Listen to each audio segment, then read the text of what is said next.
asalaamu calaykum waraxmatullaahi wabarakaatu daawadayaal kusoo dhawaada Daloble Media waxaan idinla wadaagi doonaa qaraxyo lagu hoobtay oo ka dhacay Tehraan. Waxaa kale oo aad maqli doontaan dowladda Iiraan oo sheegtay in dadkeeda si naxariis darro ah loo leynayo. Waxaa kale oo aan idinla wadaagi doonaa faahfaahinno laga helayo khasaaraha ka dhashay qaraxyadii xoogganaa ee ka dhacay magaalada caasimadda waa dalkaasi Iiraan. Waxaa kale oo aan idinla wadaagi doonaa dowladda Qatar oo baahisay war cusub oo ku saabsan safaaradda Mareykanka ee dalkeeda. haddaba warkaasi muxuu ku saabsan yahay halkan ayaan sidoo kale idinkula wadaagi doonaa. Waxaa kaloo aad maqli doontaan dad ajaaniba oo ku dhaawacmay imaaraadka kadib weerar halkaa ka dhacay. soo dhowaada haddii aad inagu cusub tahay soo dhowow janalka subscribe inoo saar muuqaalkiinoo la garay asxaabtaada la wadaag aragtidaada inagu soo gudbi qaybta faallada. mahadsanidin.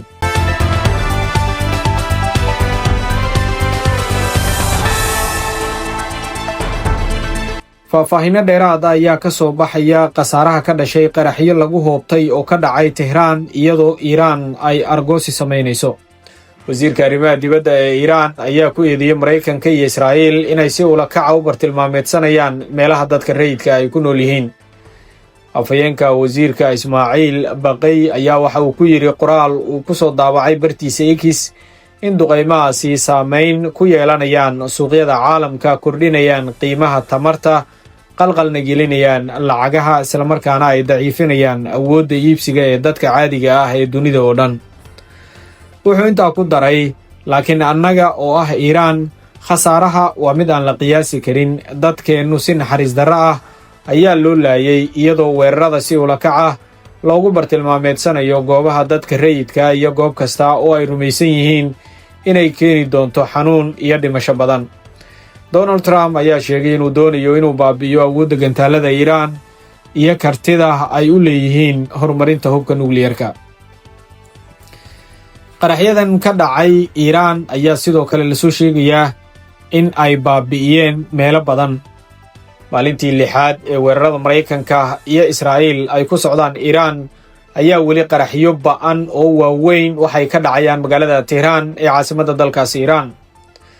waxaa lasoo sheegayaa oo baraha bulshada lagu arkayaa sawirro muujinaya weerarada maanta ay Tehraan ka geysteen ciidamada Mareykanka iyo Israa'iil, waxaana laga arki karaa uuro iyo qiiq dhumuc leh oo ka baxaya meelo kala duwan oo caasimadda Iiraan ah. dowladda Qatarna waxay baahisay war cusub oo ku saabsan safaaradda Mareykanka ee dalkeeda. wasaaradda arrimaha gudaha ee Qatar ayaa sheegtay in dadkaasi si ku meel gaar ah loogu raray meel kale. bayaan ay ku daabacday barteeda X ayaa lagu yidhi tallaabooyinka ka hortagga ah awgood hooy ku habboon ayaa loo sameeyey. tallaabadan ayaa timid kadib markii safaaradaha Mareykanka ee Sacuudi Carabiya iyo Kuwait iyo qunsuliyadda Mareykanka ee Dubai ay bartilmaameed u noqdeen weeraro diyaarado aan duuliyo lahayn toddobaadkan. wasaaradda arrimaha dibadda ee Mareykanka ayaa sidoo kale digniin siisay muwaadiniinteeda toddobaadkan in ay isla markiiba ka baxaan bariga dhexe, iyadoo duulimaadyo badan oo ka imaanaya gobolka la joojiyey ama la hakiyey. dowladda Mareykanka ayaa diyaarinaysa duulimaadyo khaas ah oo ay ku soo qaadayso muwaadiniinteeda ku sugan Imaaraadka Carabta, Sacuudi Carabiya iyo Jordan. sidoo kale waxay caawinaysaa dadka ku xayiran meelo kale oo gobolka ah inay helaan tikidhada diyaaradaha ganacsiga. sarkaal ka tirsan wasaaradda arrimaha dibadda ee Mareykanka ayaa sheegay in qiyaastii 17,500 oo muwaadiniin Mareykan ah ay ka soo noqdeen bariga dhexe tan iyo 28 Febraayo. dhinaca kale, dad kale oo ajaaniba ayaa ku dhaawacmay Imaaraadka Carabta kadib weerar halkaa ka dhacay. saraakiisha Imaaraadka Carabta ayaa sheegay in 6 qof oo ajaaniba ay ku dhaawacmeen dhagax ama qashin dhulka ka soo dhacay 2 goobood oo kala duwan kadib markii nidaamyada difaaca hawada ay joojiyeen diyaarado aan duuliyo lahayn. shilkan waxa uu sababay dhaawacyo fudud oo dadkaasi soo gaaray, iyadoo 6 ay u dhasheen dalka Bakistan iyo Neebal, sida lagu sheegay war-saxaafadeed ka soo baxay xafiiska warbaahinta Imaaraadka Carabta. dal Afrikaan ayaa ku dhawaaqay inuu doonayo in Mareykanka iyo Iiraan uu dhexdhexaadiyo. madaxweyne Ramaphosa ayaa sheegay in dalkiisa uu diyaar u yahay inuu kaalin hogaamineed ka ciyaaro xallinta qalalaasaha bariga dhexe, taasoo waafaqsan mas-uuliyadaha caalamiga ah ee Koonfur Afrika ka saaran arrimaha sida khilaafaadka, isbeddelka cimilada, sinaan la'aanta iyo sidoo kale saboolnimada, sida ay ku warrantay warbaahinta madaxa bannaan ee The Citizen. koonfur afrika ayaa mar walba waxay diyaar u tahay dhexdhexaadin in ay ka noqoto iiraan iyo maraykanka khilaafka sii xumaanaya ayuu madaxweynuhu yidhi. haddii fursad timaaddo ama haddii naloo baahdo diyaar ayaan nahay. waxaannu nahay dal caalami ah, marka waxaan qaadi karnaa kaalinta ay qaramada midoobay rabto in aan ka ciyaarno.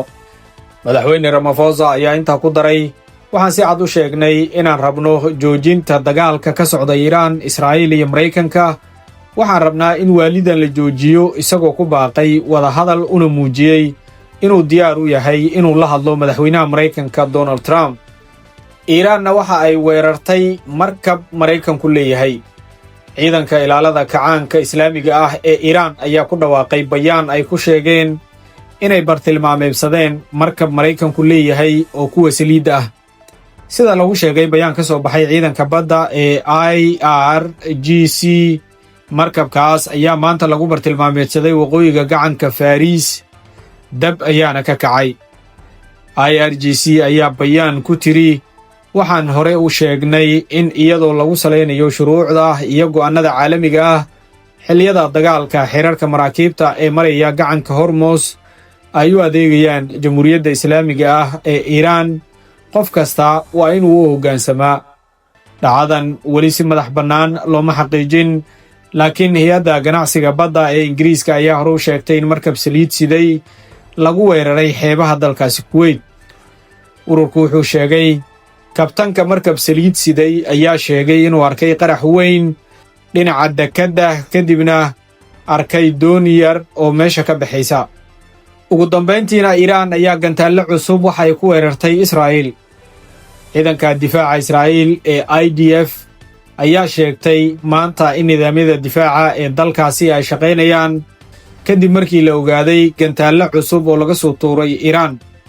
bayaan lagu daabacay kanaalka Telegramka ee ciidamada IDF ayaa lagu sheegay in ciidanku ay ka shaqaynayaan inay qabtaan oo ay burburiyaan khatarta gantaalada. sidoo kale ciidanka IDF ayaa waxay dadweynaha ku boorisay in ay raacaan tilmaamaha ammaanka ee la siiyo. dadweynaha waxaa laga codsanayaa inay si mas'uuliyad leh u dhaqmaan oo ay raacaan tilmaamaha la bixiyo. tilmaamahaas waxay badbaadinayaan nolosha, ayay IDF ku tiri bayaanka ka soo baxay. guud ahaan saaxiibayaal, warbixinteenna inta ayaa kusoo koobaynaa. waxaan idinka codsanaynaa haddii aad inagu cusub tahay inaad janalka subscribe inoo saarto, muuqaalkii noo like garayso, asxaabtaada la wadaagto, aragtidaadana aad inoogu soo gudbisa qaybta faallada. mahadsanidin.